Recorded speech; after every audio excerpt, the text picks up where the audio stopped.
এখন দেশের বর্তমান আরেকটি সমস্যা হয়ে দাঁড়িয়েছে গুপ্ত এবং সুপ্ত।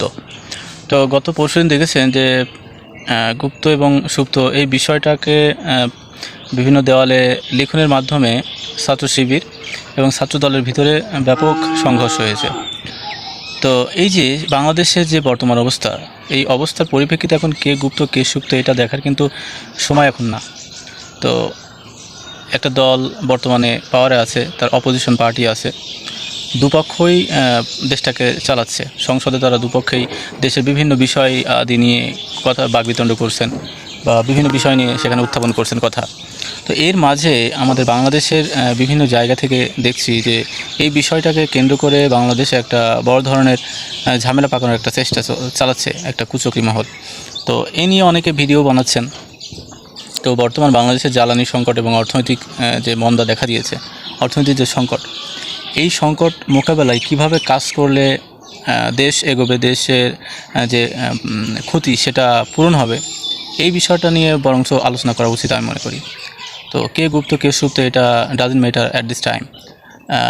তো এই বিষয়টা অবগতি করার জন্য ভিডিওটা করা। তো আমাদের উচিত যে বাংলাদেশ সরকার যিনি আছেন তাকে বরঞ্চ সাহায্য করা, সহযোগিতা করা, দেশের সকল অর্থনৈতিক মন্দা এবং দেশের জ্বালানির যে সংকট সেটা কীভাবে পূরণ করা যায় সে লক্ষ্যে।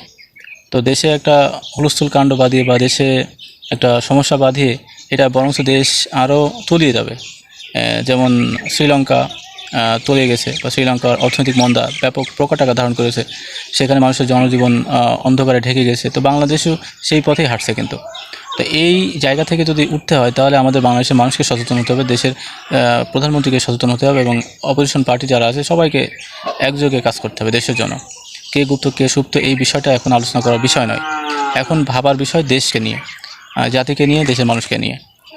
অলরেডি 45,000 কোটি টাকা কিন্তু ঋণ, আরও ঋণের বোঝা আস্তে আস্তে বাড়ছে। তো এই বিষয়টা অবগতি করার জন্য ভিডিওটা করা।